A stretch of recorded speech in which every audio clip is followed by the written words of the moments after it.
We're going to do a short review on how to determine the composition of a compound based on experimental data. Let's start out taking a look at the common molecule glucose C6H12O6. Probably the first question we should ask ourselves is what's the molecular weight of this compound? And how are we going to determine this if we don't have any way of looking it up? Well, the simplest way is by understanding that the molecule has 6 carbons, looking up the average atomic weight from the periodic table, which is 12.011 atomic mass units, and finding out that carbon contributes 72.066 atomic mass units to glucose. Similarly, the compound has 12 hydrogens. We're going to look up the atomic weight on the periodic table, and 6 oxygens at 15.9994 atomic mass units. And if we add all of those together, we find out that an individual molecule of glucose weighs 180.097 atomic mass units. We can also use that numeric value as the molecular weight of the compound in grams per mole. Well, this is actually how we arrived at the value for Avogadro's number. We asked ourselves the question: if we look up the weight of a single molecule in atomic mass units, how many molecules of glucose do we have to have exactly the same value for the atomic weight in grams per mole? Well, the molecular formula for glucose is C6H12O6, but we also talk about the empirical formula for a molecule, which is for glucose is CH2O.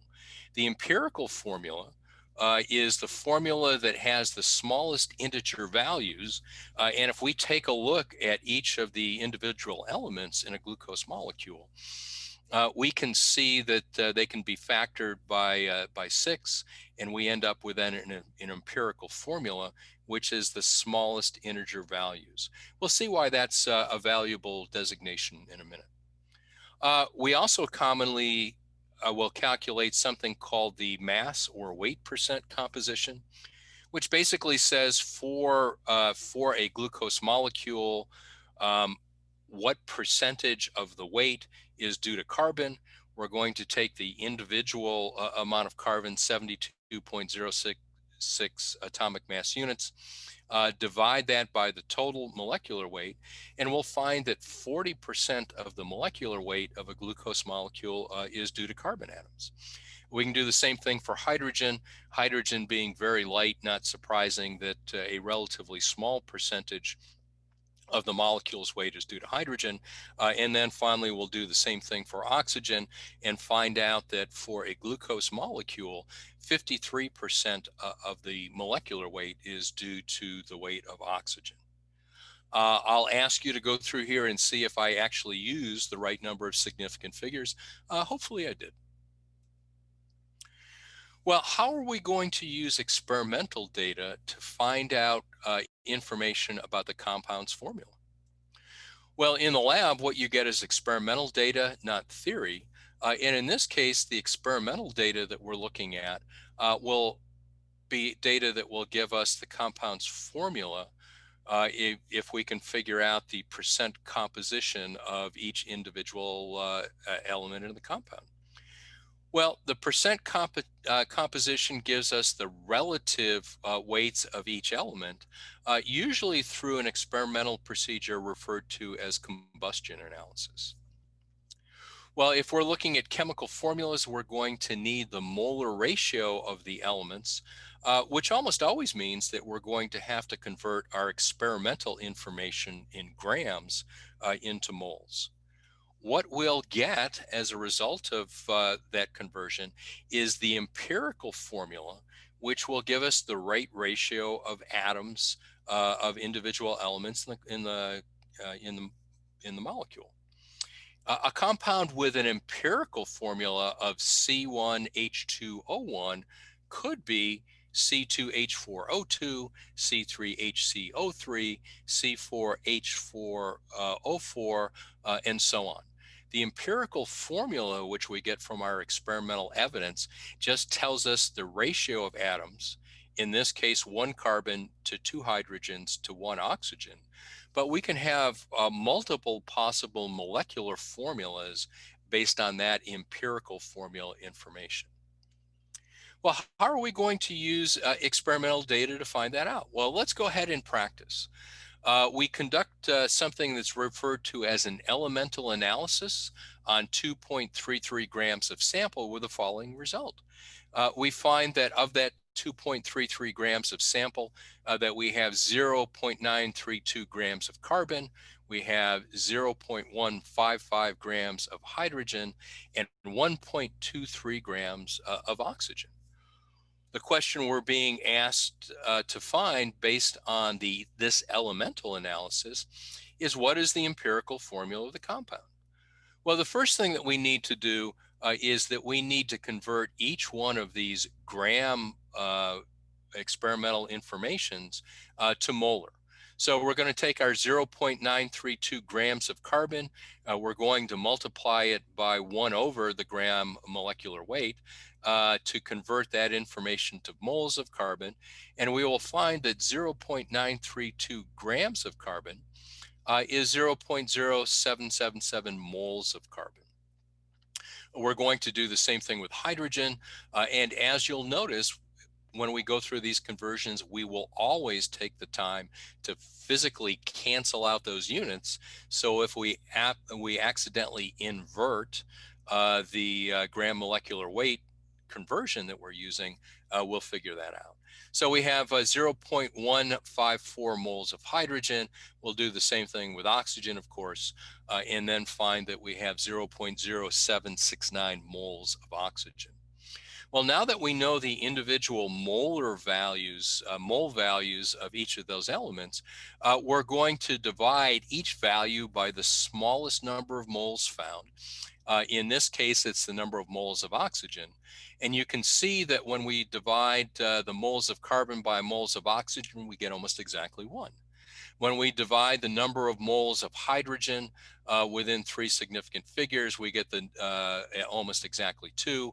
And of course, we divide the number of moles of oxygen by number of moles of oxygen, we get 1. Well, what this tells us is the empirical formula for the sample that we just did our elemental analysis on. The empirical formula is 1 carbon to 2 hydrogens to 1 oxygen. When we're writing formulas, if the number of atoms for any individual element is 1, we leave the 1 out.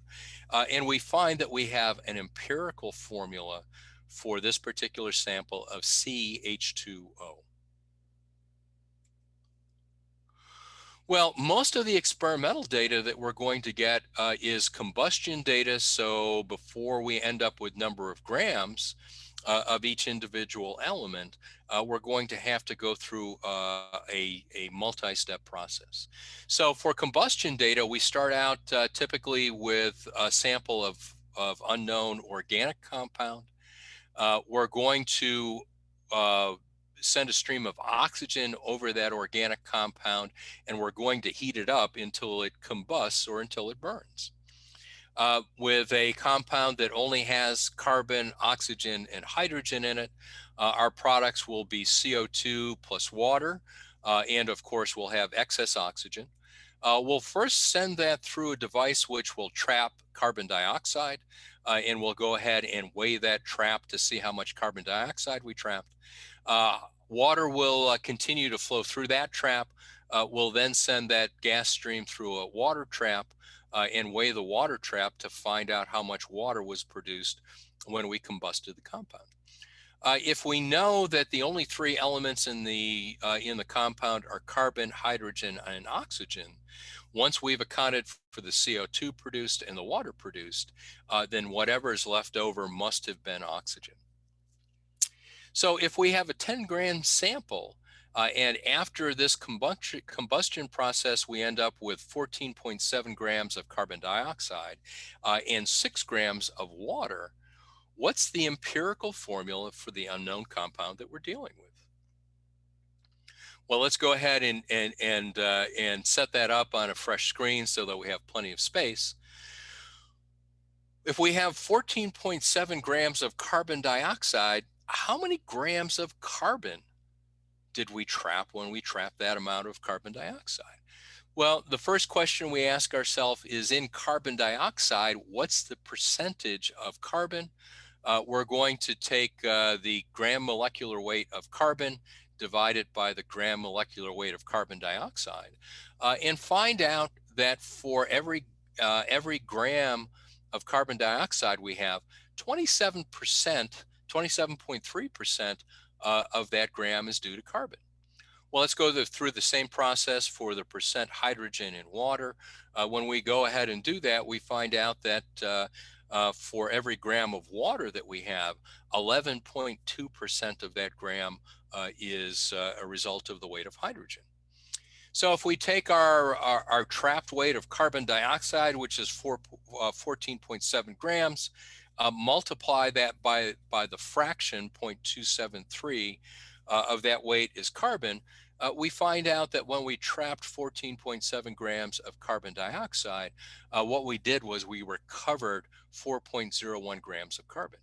If we go through that similar process with water, multiply that by the fraction, which is hydrogen, we end up with 0.671 grams of hydrogen when we have trapped 6 grams of water. Well, if we started out with a 10-gram sample, we subtract out the weight of carbon in that sample. We subtract out the weight of hydrogen in that sample. As long as that sample only had carbon, hydrogen, and oxygen, what we find out is that the remaining weight, 5.32 grams, must be from our oxygen. So this is a simple conservation of mass. All the mass of all three elements must add up to the mass of sample. Well, now we're going to go through the process that we did on the previous screen. If we have 4.01 grams of carbon and we multiply that by the 1 over the gram molecular weight, and we go through that for each of the elements, we find that we end up with 0.334 moles of carbon, 0.666 moles of hydrogen, 0.33 moles of oxygen. Again, we're going to make sure as we go through this process that we cancel out our units. We're then going to divide by the smallest number of moles, which is 0.333.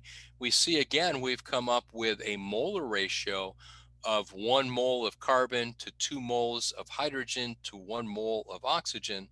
And the empirical formula for this compound is CH2O.